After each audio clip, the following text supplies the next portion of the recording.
Olá, meus irmãos, na paz do Mestre Jesus esteja com todos vocês, que Deus abençoe quem me ouve, que o Senhor possa falar conosco, sempre por intermédio da sua palavra. O texto para nossa breve meditação encontra-se hoje no livro do profeta Zacarias, capítulo 3. Eu quero ler apenas o verso primeiro que diz assim: Então o anjo me mostrou o sumo sacerdote Josué, em pé diante do anjo do Senhor. Satanás, o acusador, também estava ali, ao lado direito do anjo, e fazia acusações contra Josué. Glória a Deus. Somente até aqui, irmãos. Irmãos, essa é uma realidade do mundo espiritual, a qual fica encoberta aos nossos olhos, mas que é bem retratada na palavra. O Senhor, Ele é misericórdia, e eu posso dizer assim, Ele é misericórdia e justiça. O reino dele é formado em justiça e paz. E através da justiça e da paz é que nasce a alegria em nosso coração. Eu quero repetir isso porque eu creio que alguém precisa ouvir. O reino do Senhor é justiça e paz no Espírito. E quando temos justiça e paz no Espírito, nasce a alegria em nosso coração. Uma das coisas que nós não poderemos fazer quando nós encontrarmos com o Senhor é acusá-lo de injustiça, de alguma coisa que aconteceu contra nós. E essa visão de Zacarias foi uma visão que ele teve, mostra uma realidade que fica encoberta aos nossos olhos, mas que acontece o tempo inteiro.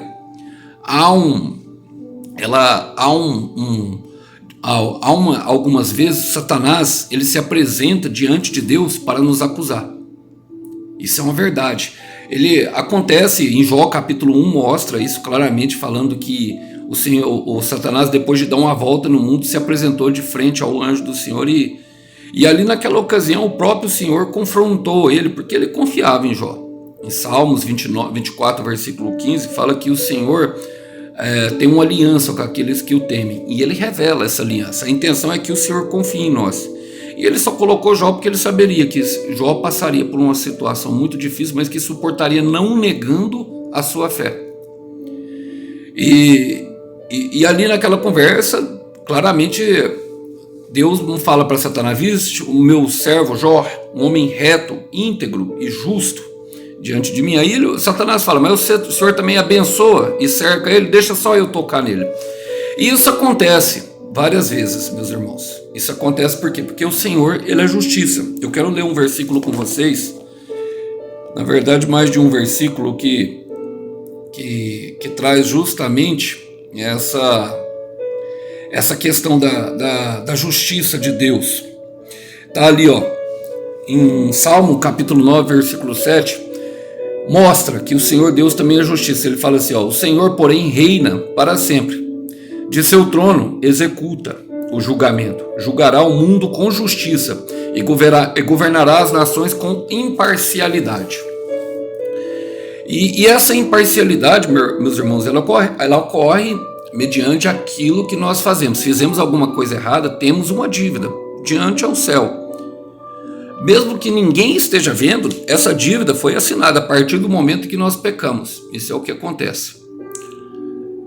E eu sei que é uma palavra difícil, mas nós devemos entender ela justamente para uma questão de intercessão. Eu sei que eu falo com muitas pessoas que intercedem pelos seus maridos e suas esposas que saíram. Sei que intercedo por pessoas que oram pelos seus filhos que estão nas drogas, por pessoas que também que buscam uma cura em Deus, por pessoas que buscam uma restauração pessoal, por pessoas. E é necessário entender a justiça de Deus.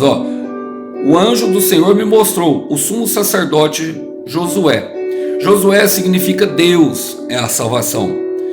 E diz assim: em pé diante do anjo do Senhor. O anjo do Senhor é o Senhor Jesus. Josué, Jesus, tem o mesmo significado. Jesus significa também Deus.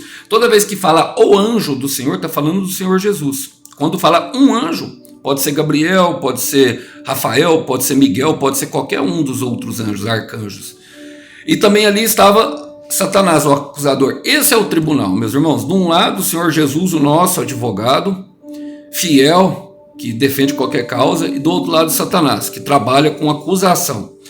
E é impressionante porque, como que Satanás trabalha? Ele nos induz ao pecado, meus irmãos, e depois vai e nos acusa.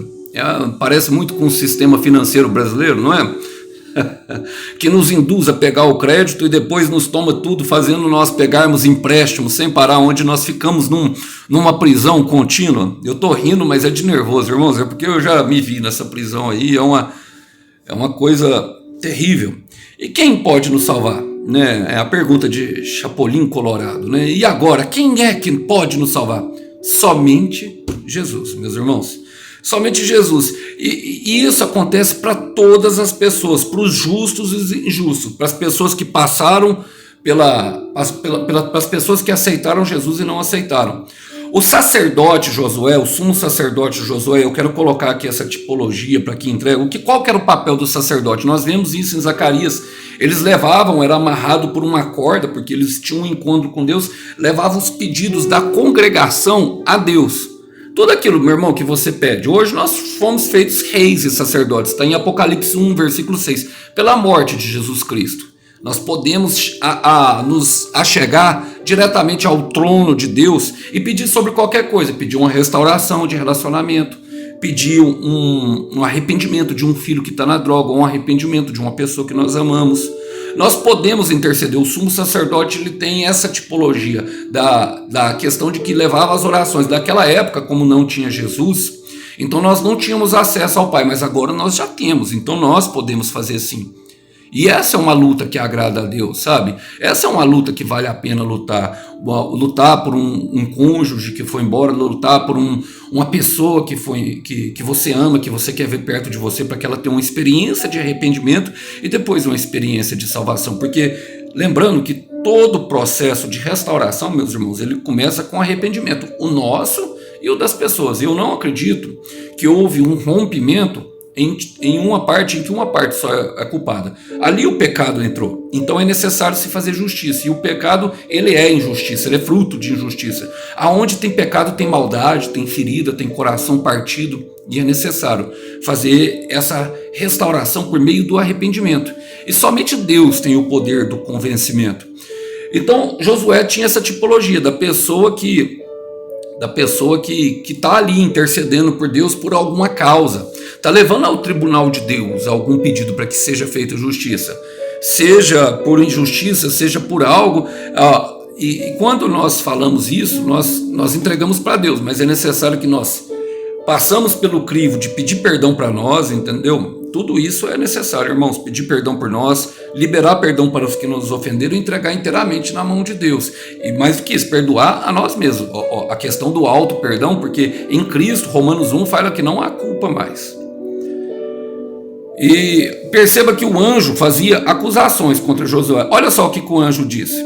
Eu quero ler um texto com vocês que está em... Isso acontece, eu quero ler um texto que está com vocês, está em Lucas, capítulo 22, versículo 31. Olha só o que o Senhor Jesus fala. Então o Senhor disse: Simão, Simão, Satanás pediu para peneirar cada um de vocês como trigo. Contudo, supliquei em oração. Olha o nosso advogado. Supliquei em oração por você, Simão, para que a sua fé não vacile, ou seja, não desfaleça. Portanto, quando tiver se arrependido, isso aqui é no capítulo 22, já está perto da cruz. E Simão, Pedro ainda não havia se arrependido, segundo Jesus. E voltado para mim, fortaleça seus irmãos. Essa era a missão. E qual que era o crivo dele? Irmãos, era justamente ali durante a cruz, quando Jesus fala para ele que ele vai negar Jesus 3 vezes. A palavra fala que ele nega Jesus 3 vezes, no momento cai a lágrima, porque ele percebe, a hora que o galo canta, que ele tinha negado o mestre dele, que ele tinha falado que não ia negar.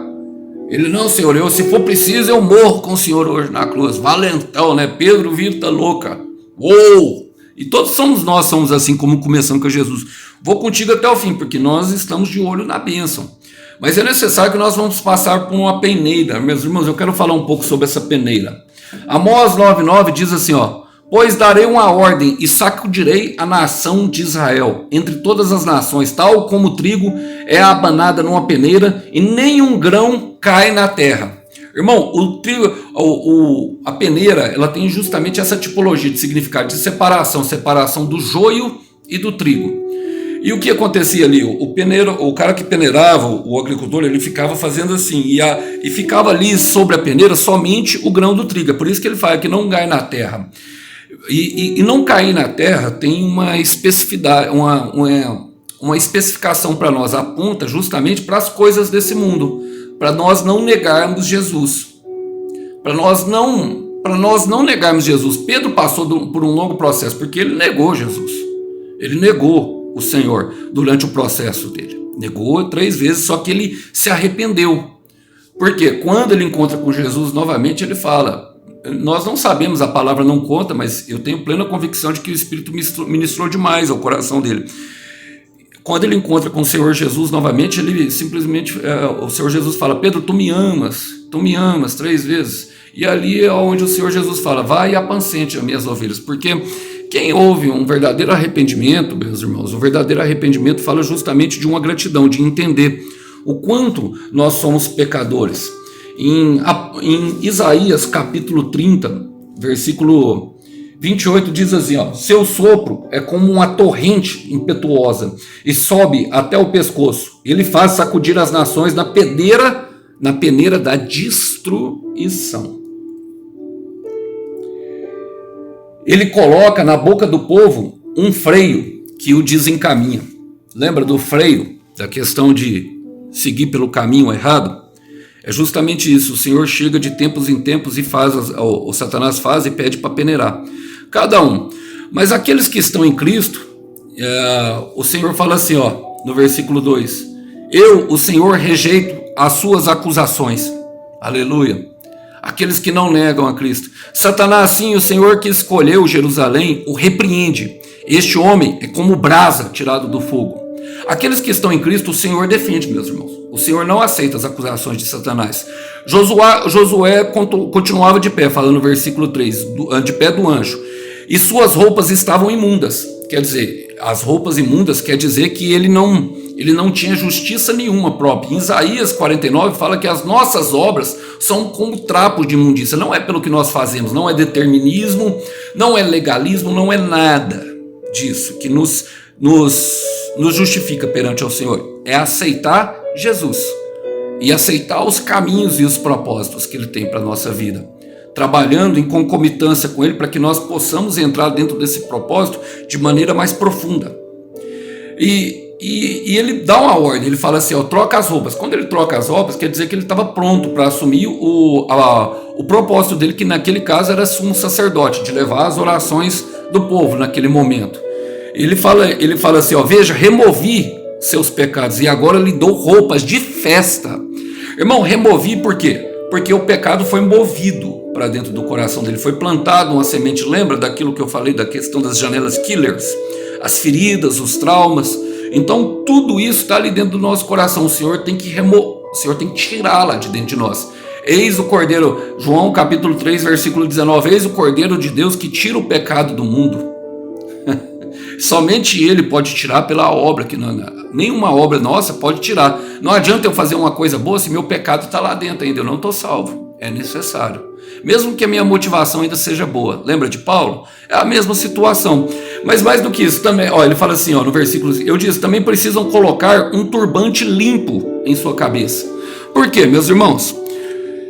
Romanos capítulo 12, versículo 1. E não vos conformeis com este mundo, mas transformai-o na renovação da sua mente, para que possais experimentar a boa, perfeita e agradável vontade de Deus.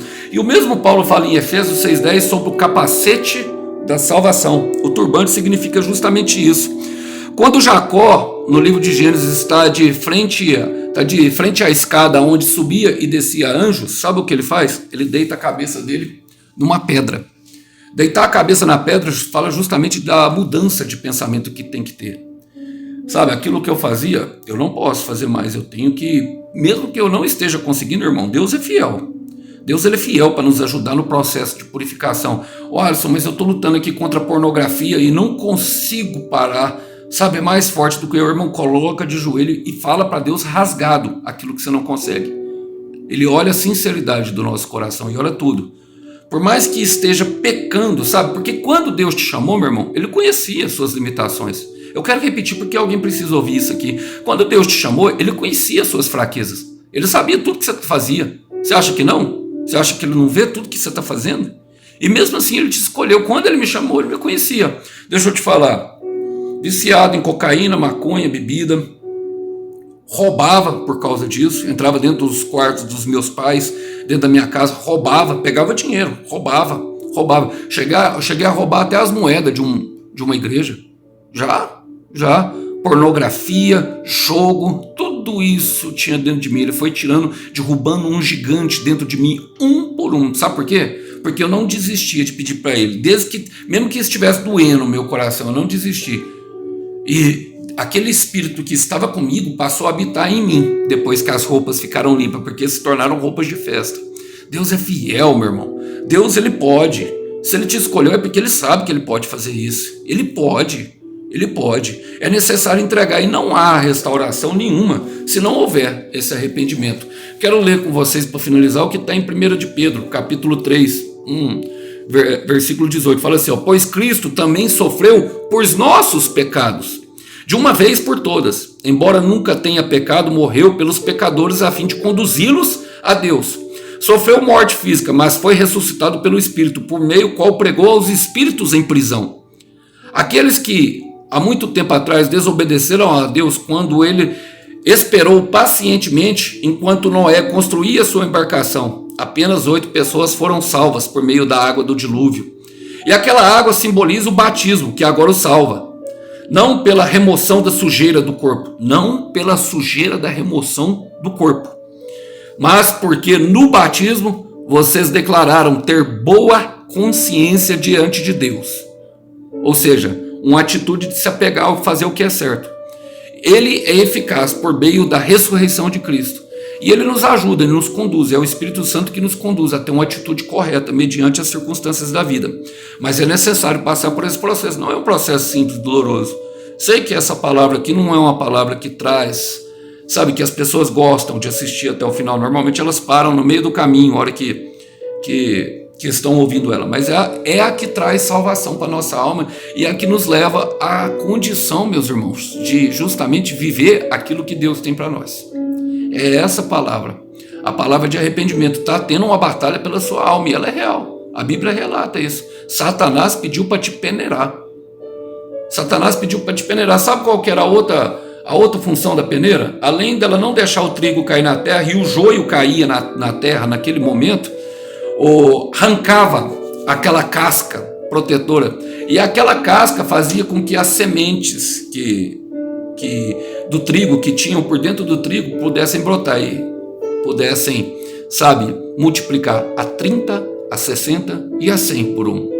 Só que arrancar a casca dói, né? Essa armadura, mas não há dor que a armadura, não há armadura que a dor não perfure. Eu quero repetir isso, não há armadura que a dor não perfure. E é ali onde Deus permite que Satanás às vezes acha em nossas vidas. Por isso que acontecem coisas ruins como uma separação, para que nós nos voltemos a Ele com o coração quebrantado e derramemos lágrimas a fim de que sejamos completamente restaurados e a nossa alma saia da questão de ruínas e pedaços e volte a ser inteira novamente. É necessário passar por esse processo, irmão. Sem arrependimento não há restauração. Eu quero repetir, sem arrependimento não há restauração. E se você tem pedido para uma pessoa como sumo sacerdote e está em Cristo, saiba que essa pessoa vai passar por esse processo. E por isso é necessário que às vezes nós tiremos o olho, para deixar ela. Quando Deus quer fazer justiça, meus irmãos, não é hora de pôr a mão, é hora de deixar o Senhor trabalhar o coração, mostrar o que realmente tem valor, mostrar, ele vai se apresentar, ele vai apresentar com os profetas. Se a pessoa tiver uma boa reação na questão do arrependimento e se entregar a sua vida verdadeiramente, ele conhece os corações. Senão, ela vai passar por uma peneira. E aí há a separação entre joio e trigo. Eu gostaria de deixar essa palavra, eu sei que demorou um pouco mais, mas em tudo, meus irmãos, apegue-se. A fé é isso, né? Se apegar a algo que, com muita força, apegue-se à palavra que o Senhor deu. O Senhor tem o controle de tudo e Ele sabe exatamente o que está fazendo. E eu quero terminar aqui com 1 Coríntios capítulo 10, versículo 13, falando que Deus é fiel e não nos dá tentação maior daquela que nós podemos suportar. Não nos sobrevém tentação que não seja humana. Que Deus abençoe. Até uma próxima mensagem. Tchau, tchau.